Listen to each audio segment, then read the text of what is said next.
Walter Brennan became America's favorite TV granddad after winning 3 Oscars, but there was a horrifying secret hidden behind his kind grin. He rejoiced when civil rights leaders were killed in the 1960s. He stored weaponry and constructed underground shelters. He was referred to as a bigot even by his own colleagues. He recorded propaganda for extremist organizations using his dependable voice. The man who portrayed endearing characters was inciting fear and hatred. Millions of admirers who trusted him would be shocked by what he did off-screen. As waves of Irish immigrants began to arrive in New England, Walter Andrew Brennan was born on July 25, 1894 in Lynn, Massachusetts. Almost 4 million Irish people had escaped famine and destitution, including his parents. In a time when Irish immigrants were still openly discriminated against, his father's success as an engineer and inventor was exceptional. The modest Brennan residence was located less than 2 miles from the affluent coastal town of Swampscott. Although Walter's neighbors were working class, he could see the world of affluence just beyond the horizon. His later portrayals of characters from a variety of social backgrounds were influenced by this early exposure to 2 radically different lifestyles. Brennan initially followed in his father's footsteps at Cambridge's Ring Technical High School, where he excelled in technical drawing and mechanical systems. Even though he was well known for his engineering skills, he found himself lured to the stage by the school's advanced theatrical program. To the age of 16, he played an elderly guy in his debut role, a decision that hinted to his lengthy career portraying geriatric characters. His background in drafting and mechanics gave him an analytical mindset, and he started approaching acting as though he were solving an engineering puzzle, by dissecting a role into its component elements and determining how each one fit together. His ability to determine lighting angles and sound positioning for school performances earned him the nickname Professor from his classmates. Brennan joined the 100th Honest Field Artillery Regiment in 1917 after the United States entered World War I.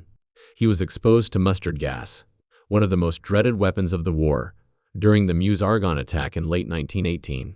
In that campaign, more than 26,000 Americans lost their lives, and Brennan suffered irreversible lung and vocal cord damage. That damage gave rise to the high, reedy tone of his voice.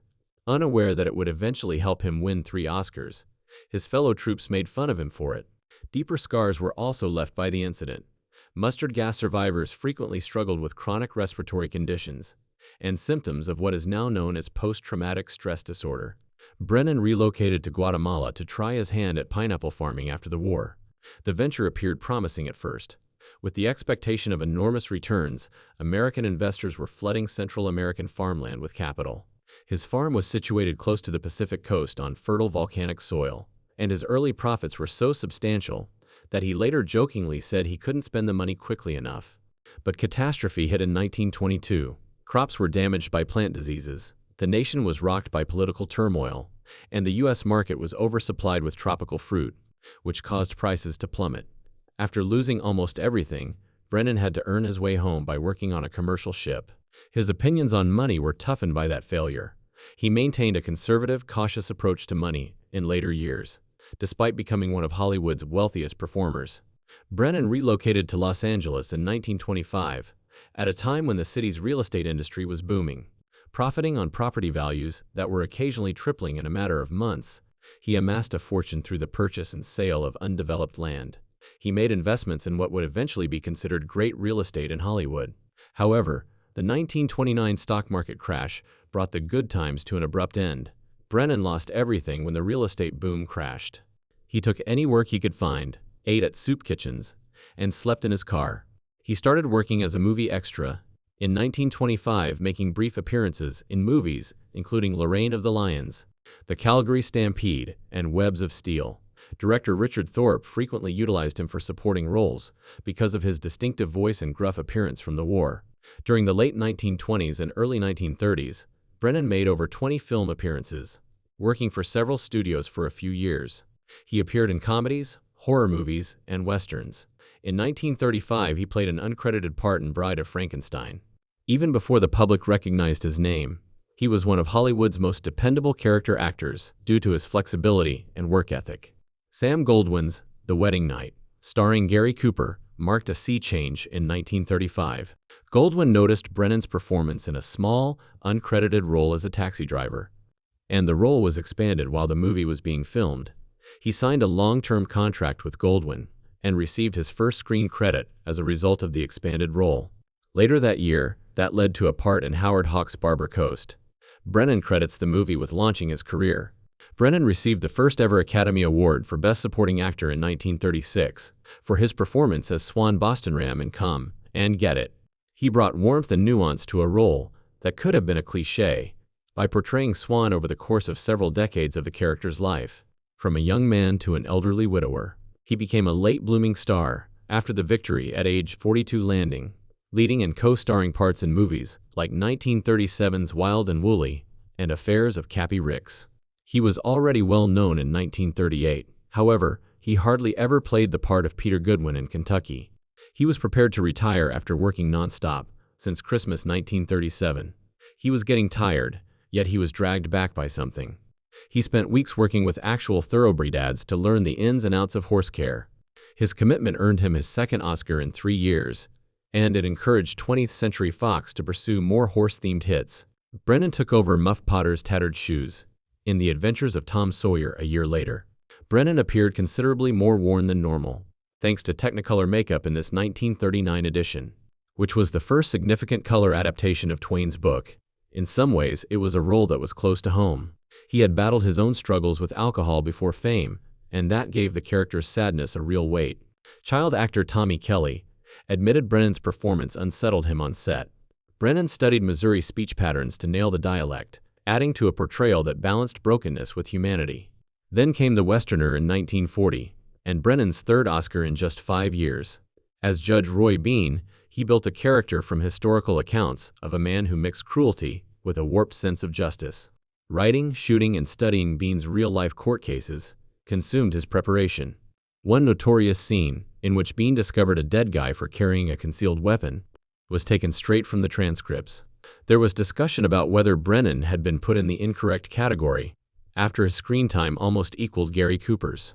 His 3 Best Supporting Actor victories were so overwhelming that the Academy altered its regulations to prevent any actor from dominating the category in the future. Brennan returned to the cinema in 1941 this time, as Pastor Rosier Pyle in Sergeant York. He accepted the role and carefully constructed it, although at first he was apprehensive, due to his own complex sentiments regarding religion following his service in World War I. In order to become a more grounded Tennessee preacher, Howard Hawks advised him to temper his typical eccentricities. He studied with Pentecostal clergy to grasp the conviction underlying the phrases. The picture became the top grossing of the year, collecting more than $16 million.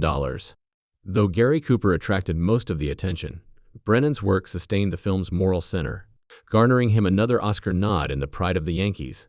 The next year, Brennan took on a position patterned on sports writer Paul Gallico. His lifelong passion for baseball bled into his performance, and his expertise with the game's vocabulary helped construct the script.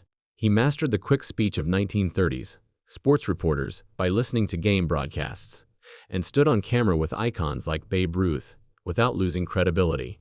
Some of his own comments about batting records made it into the final film. The picture got 11 Oscar nominations, and a position in the National Picture Registry. 2 years later, Brennan joined Bogart and Bial into Have and Have Not. William Faulkner had to write on the spot, because the script was only 30 pages long when filming started. While the character's quiet romance simmered off camera, Brennan filled in the blanks with improvised lines, the most well-known of which was you ever stung by a dead bee? Brennan created a drunken sailor character that spectators adore, and he managed to keep the production stable despite the pandemonium. The movie became one of 1944's highest-grossing films. Brennan had changed once more by 1946, this time playing Old Man Clanton in My Darling Clementine.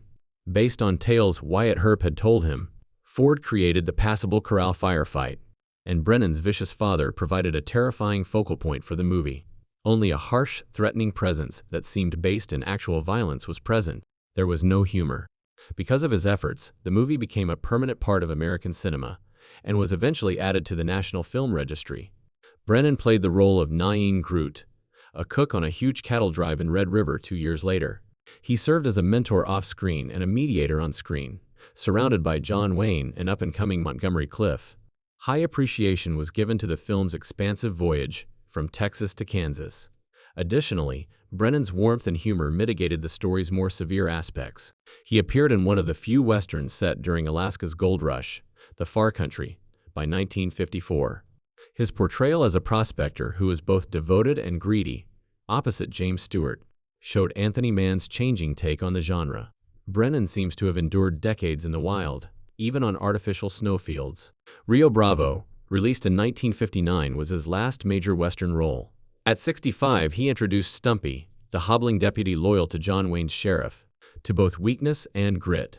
Audiences sensed a genuineness in the act because of his own aging. Brennan, surrounded by Ricky Nelson and Dean Martin, was the unifying factor in the mismatched bunch. In order to allow their relationships more time to develop, Hawks even prolonged the film's duration. The ultimate product was a Western that focused on friendship and devotion, capping Brennan's career in the genre. In 1957, Walter Brennan made the transition from cinema to television by playing Grandpa Amos McCoy. He became one of the most recognizable figures in America during the course of 6 seasons and 24 episodes. He had previously been a dependable supporting actor in motion pictures. He became well known after The Actual McCoys. He won 3 Emmys for Best Supporting Actor in a comedy series for this one part, since the metamorphosis was so complete. That has never been done by any other actor. Brennan participated in one of the most elaborate films ever produced in 1962. There was more to How the West Was Won than merely a Western. Over $15 million was spent by MGM on the Cinerama Spectacular. In the Civil War part, Brennan played Colonel Jeb Hawkins, flanked by actors Gregory Peak, James Stewart, and John Wayne. He was still in control of the screen at 68. It was not the same to act for cinema. The large curving screen demanded a unique performance approach. Brennan adapted easily because of his decades of experience working with silent and Technicolor films. His star power was just as powerful in big-budget motion pictures as it was on television, as seen by the film's subsequent global box office success of over $50 million. Brennan tried something closer to home 2 years later. The Tycoon lasted for 32 episodes from September 15, 1964, to April 27, 1965. He portrayed Walter Andrews, a millionaire who had to start over and restore his fortune. His life was reflected in the character. Brennan had amassed a fortune in real estate in the 1920s, but the market crash cost him the most of it. He infused the character with that experience. Once more, Horatio Alger, the pilot, was virtually a personal tale. His lone true television failure, the show failed to connect with viewers, despite receiving positive reviews and having excellent production standards. Brennan went back to the Western, his strongest ground, in 1967. One of television's most iconic phrases came from the 50-episode series, The Guns of Will Sonnet. Just the facts, no boasting. Brennan portrayed a grandfather looking for his son, a gunfighter, who had gone AWOL. He was still handling weapons and riding horses at the age of 73. With the son appearing in just 14 episodes, the show employed a slow burn storytelling technique to keep viewers interested. A rare and satisfying ending was provided to viewers in the finale, as all 3 generations became lawmen in the same community. By the beginning of the 1970s, Brennan was coming to an end. At the age of 76, he played an Irish grandfather in Rome with Love, his last television appearance. He joined icons like Roy Rogers and John Wayne when he was inducted into Oklahoma City's Western Performers Hall of Fame in 1970. He had acted in almost 230 parts by the time of his death on September 21, 1974, at the age of 80. He is still the only man to dominate television and win 3 Academy Awards for Best Supporting Actor. The address of his star is still 6501 Hollywood Boulevard. Brennan led a stable personal life away from the cameras. On October 17, 1920, he wed Ruth Caroline Wells. Prior to Brennan's passing, they were married for 54 years. Ruth, who survived until 1997, when she died at the age of 99 from emphysema, the same disease that had killed her husband, helped him through his financial breakdown and subsequent prosperity. Away from Hollywood, Brennan also established a strong family basis. He paid $40,000 in 1940 for the 12,000-acre Lightning Creek Ranch in Oregon. He made it a full-fledged business, complete with a store, movie theater, and motel. Just the barn was 212 feet long and 65 feet broad. Between roles, he would flee to the ranch, which was powered by gas generators. Although he hardly ever fired a shot personally, he frequently went hunting there with his grandson. Mike. His presence is maintained by the fact that some of his family members still reside nearby. Brennan's conservatism had a more overt influence on his home life in the 1960s. Persuaded that the Beatles' music threatened American values, he forbade his grandchildren from listening to them at all. This occurred between 1964 and 1966, when the band was at its height, and Brennan interpreted it as a component of a broader cultural downturn associated with the counterculture movement, even if his own family's generational divide widened as a result of his tough stance. Another anchor was faith. As a devout Roman Catholic, Brennan held daily prayers at home. In the 1960s, he made his views more widely known, particularly in 1964, when he addressed Project Prayer in Los Angeles in support of school prayer following Supreme Court decisions that had ruled against it. He believed that religion was an essential safeguard against moral decay, and he reflected this view in both his public and familial life. One of America's most adored grandfathers on cinema was Walter Brennan. However, he was taking a completely other route away from the cameras. He became a member of the ultra-conservative, far-right John Birch Society in the 1960s, which held that communists had already infiltrated the U.S. government. The founder of the group even asserted that President Eisenhower was involved in a communist plot. Brennan became their finance chairman, rather than only quietly endorsing them. He filmed propaganda for the group, spreading warnings about a purported communist takeover, using the same friendly Grandpa Amos voice that people were familiar with from the genuine McCoys. His reputation turned into a weapon, and his notoriety into a tool. He was so closely associated with the party by 1972 that he provided his voice to advertisements for John Schmitz, a far-right presidential candidate. Brennan's politics extended beyond private gatherings. He endorsed Barry Goldwater's presidential campaign in 1964 and commended him for opposing the Civil Rights Act. The statute was actually removing legal segregation in America, despite Goldwater's claims that it was unconstitutional. That, in Brennan's opinion, was the reason he supported him. He addressed lectures, went on public appearances, and joined a campaign against racial equality. 4 years later, he criticized Richard Nixon for being too liberal and supported George Wallace, who had made a living by advocating for segregation. This change demonstrated Brennan's progress toward overtly white nationalist politics. Additionally, he started portraying all of the 1960s significant social movements as the product of foreign adversaries. He did not see anti-war demonstrations, civil rights marches, or even urban riots as manifestations of rage over injustice. They were the product of conspiracies by communists. He asserted that if agitators hadn't stirred them up, African Americans would have been quite happy with segregation. Because of his extreme paranoia, Brennan prepared a bunker at home with food and weapons in case the Soviet Union invaded. His co-workers on the filming of The Guns of Will Sonnet recalled his stating that a machine gun may have prevented the Watts riots in 1965. It wasn't merely empty words. In response to calls for justice, that remark was a call for mass murder. His opinions weren't limited to private discussions. He recorded the song He's Your Uncle, Not Your Dad in 1965. By portraying it as a communist scheme to make Americans reliant on the government rather than their families, it challenged President Lyndon Johnson's fight against poverty. It was cruelly timed. Millions of people were being lifted out of poverty by Johnson's initiatives. However, the idea that social services were harmful and un-American was strengthened by Brennan's audio, which circulated across far-right networks. Brennan was just as vocal in his endorsement of Ronald Reagan's 1966 and 1970 bids for governor of California. Reagan vowed to clean up the mess at UC Berkeley and ran a strong campaign against the counterculture and student demonstrators. In interviews, Brennan repeated such accusations, labeling demonstrators Marxists and beatniks, and even accused Henry Fonda and other Hollywood colleagues of being subversives. His vocabulary was always conspiracy-oriented and sharper than that of most conservative celebs. Then followed the scenes that would astound his colleagues. In the month of April 1968, Martin Luther King Jr. was killed. Brennan's response on set was one of genuine joy. Stanley Frazen, a television editor, remembered him dancing, laughing, even celebrating. The same joyful, unconstrained response was given by Brennan 2 months after Robert F. Kennedy was shot.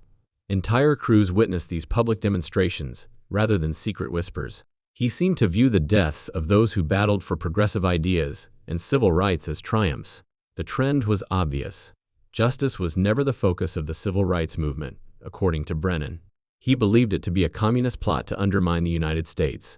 He was able to overlook decades of hardship and persecution because of his principles. Rather, he dedicated his life to promoting such opinions via speeches, recordings, and one-on-one discussions. The reality was known by those who worked closely with him.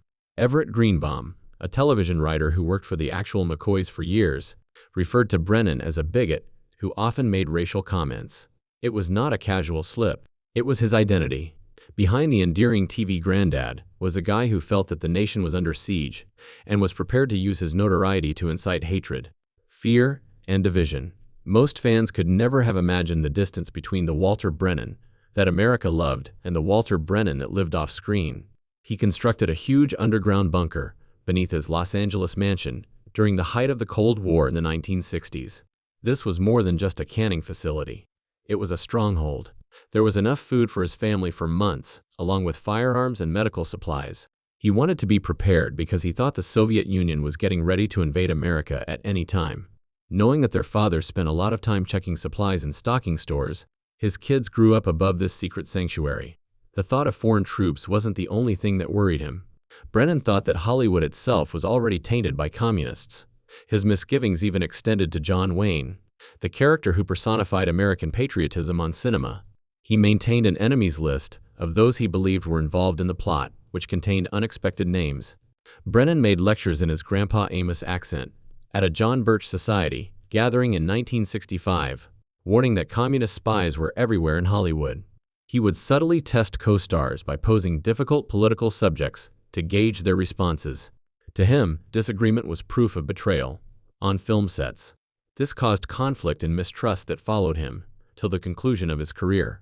He saw their influence, humor, and style as a weapon directed at the young people of America.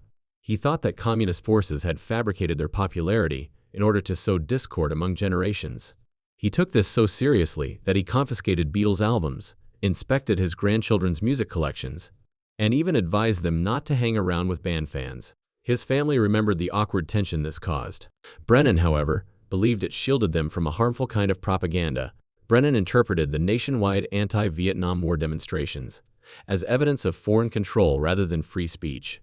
He stated in interviews that communist operatives, directly collaborating with Beijing and Moscow, were responsible for organizing these protests. No real American, in his opinion, would oppose the war unless they had been duped. When he publicly applauded the assassinations of Robert F. Kennedy and Martin Luther King Jr. in 1968, it revealed the worst side of his worldview. Believed that both guys were involved in the communist scheme. These incidents demonstrated the extent of his paranoia. He no longer viewed opponents as fellow humans, but rather as adversaries, whose demise was a triumph.